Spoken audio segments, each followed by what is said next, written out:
So yan mga kaidol, meron akong na-repair dito, isang electric fan, China brand. Ang brand nito ay Astron. Ayan. So problema nito ay motor. So bakit ko ba nasabi na motor ang problema? So ito siya mga kaidol, oh. Pakita ko sa inyo yung kanyang reading sa kanyang motor. So naka-range tayo sa automatic or auto. Ayan. Tingnan niyo po mga kaidol, yung electric fan ito. Dito tayo sa kadalawang linya ng kapasitor. So pakita ko sa inyo kung ilan yung reading niya. Ayan o. Ito isang test product sa kabila. Ayan o. Wait lang ha. Ayan kumapit ha. Yung barokong wire na to ayaw kumapit ha. Ayan mga ka-idol o. Mga ka-viewers. So ayan mga ka-viewers o. Imbis na makakarid tayo dito ng ohms value or ilang value yung maririd natin. So DC. Ayun. Pag ganito kasi mga ka-viewers, maaaring ang motor nito ay sunog na. DC. Na hindi naman dapat sana DC dahil ang hinahanap natin ay ohms reading or ohms value ng motor na to, kung ilan yung kanyang resistance. Pero wala tayong nakuha ng resistance, kundi DCB. Yung nakuha natin DC. 600 to DC. Kagwang tong motor na to mga ka-idol. So pag ganito kasi yung motor, automatic motor ang problema pag ito yung electric fan mga ka-idol. So mga ka-viewers, ayan pala. So papalitan natin ito ng motor mga ka-viewers. Dahil yan, meron naman akong motor dito. So kung nakaraang mga video ay ito ay nire-repair ko, ito ay hindi ko na i-repair dahil kagustuhan naman ng may-ari na palitan daw ng motor. So yung motor na gagamitin ko dyan ay ito. Ito ay anong brand ito? Hanabishi, yung bagong labas ngayon na Hanabishi. Mga ka-viewers, ito yung kanyang motor. At ito ay repair ko rin. Kung kita nyo mayroon siyang karton na nilagay dyan. Ni-repair ko rin ito. Pero ito ay okay na mga ka-viewers. So ito yung ilalagay ko dito sa salpak. So ngayon, madali na naman ito i-wires dahil dito, tatanggalin lang naman to. Ito, yan. Tatanggalin natin to, ganun natin. Tapos, yan. Sama pa yung ano. Ito, saulin natin to. Tsaka ito yung ating i-insert dito mga ka-viewers. Ganon yung kanyang forma. Tsaka itong wire nya ating ipasok sa ilalim. So ang pinaka-common pala nito ay puti. Yan.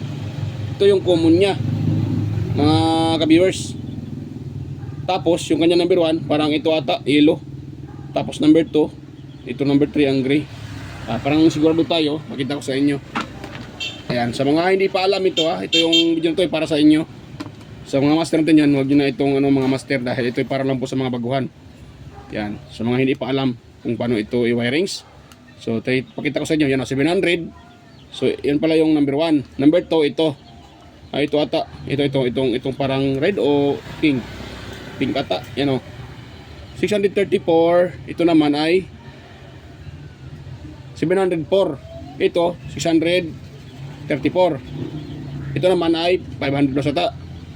Ayan, 564. So sa madaling salita, itong number 1, number 2, number 3. Yellow yung number 3, number 2 yung pink, number 1 yung gray.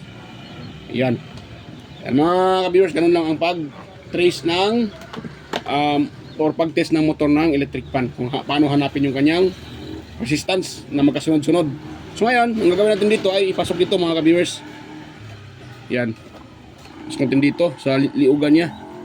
Para kung sakaling gusto nyong gumaya, gayahin nyo lang po yung aking ginagawa mga kabis. Madali lang naman ito mga kabiwers. Ang importante lang mayroon kayong tester kung paano ito i-wirings. Dahil hindi naman pwede pag basta-basta nyo lang siya i-wirings, maaaring ito ay susunog yung inyong electric fan mga kabiwers. Yan, sila siyang itulak dito, tapos hilain natin dito. Yan,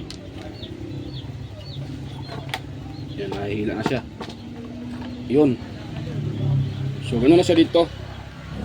Yan. So ito naman yung number 1. Ito po ata yung number 1. So i-wire natin dito. Madali lang naman to sundan. Yan yung tester natin. Tapos yung common, ito yung yan 700. Ito yung 634. Tapos ito yung 500. Ayun o. Yan, yung yellow. So number 1, ito yung gray natin. So dahil gray ang number 1, ito naman, para hanapin dito yung number 1. Itong parang sa line to, ito, parang sa switch na linya. So yung kasunod niya, yan po yung pinaka line 1 natin. Yan, ganun. Yan, line 1 and line 1. So ganun siya. Tapos, yan.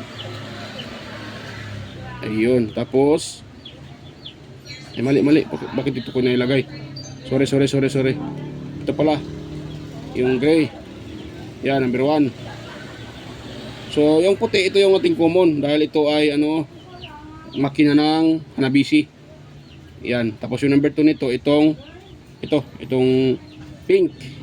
So, ang pink at saka puti magsama.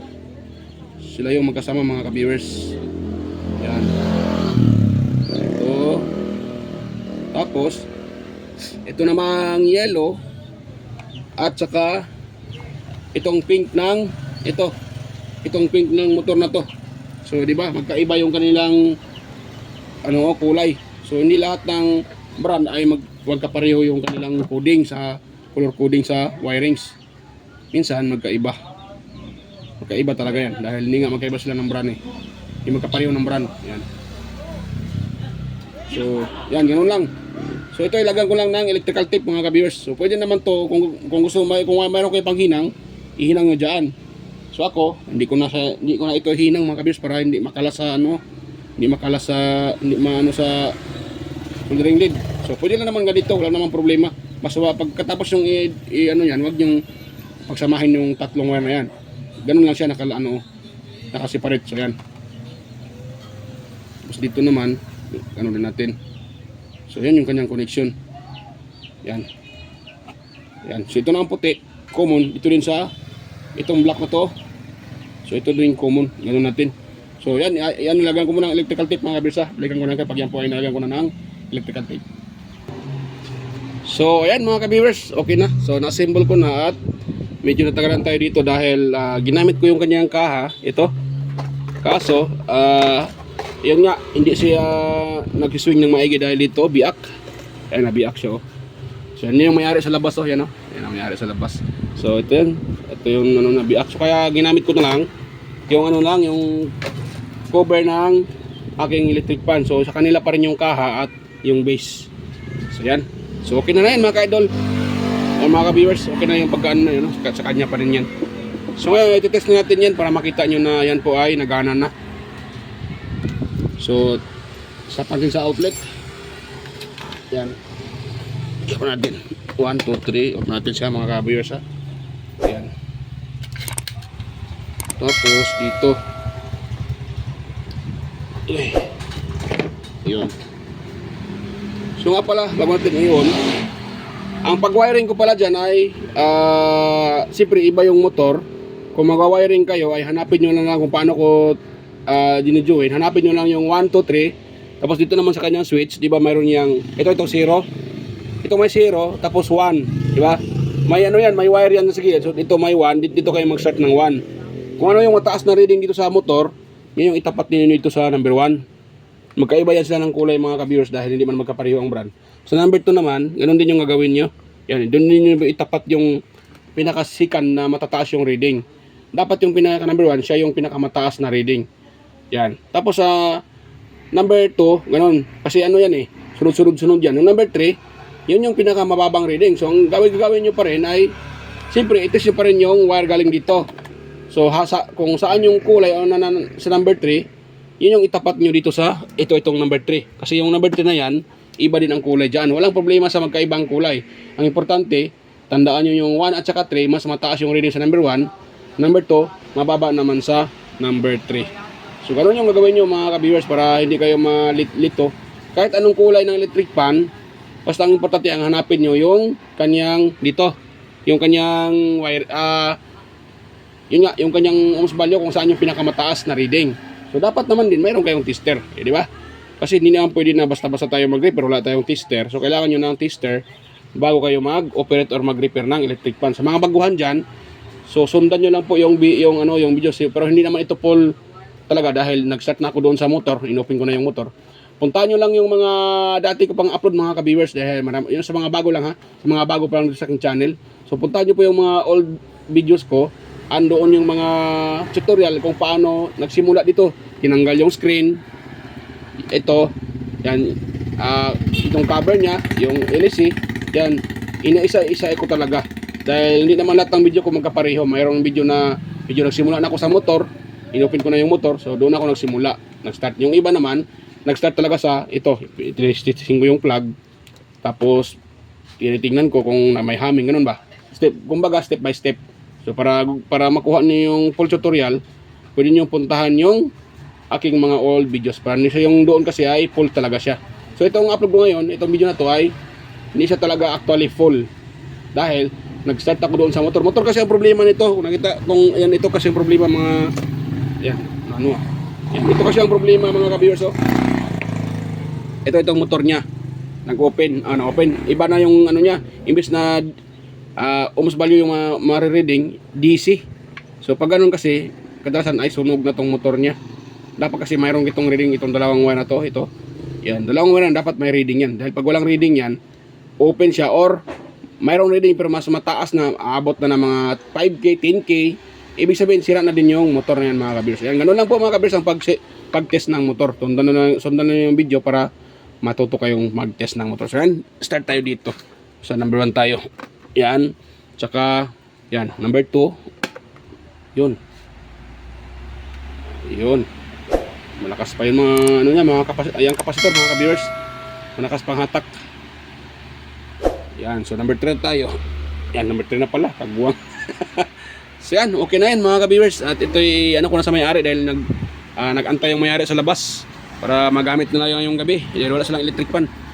So yan, next na tayo mag-shoutout. Matagal-tagal nang hindi na ako nakapag-shoutout. Next na lang.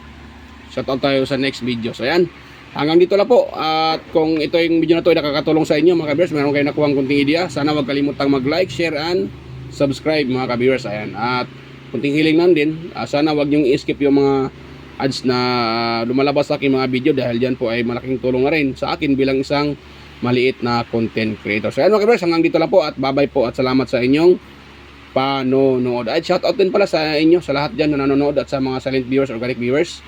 Lahat ng sumusuporta yan, shoutout sa inyong lahat yan. Bye-bye po mga ka-viewers. Bye-bye.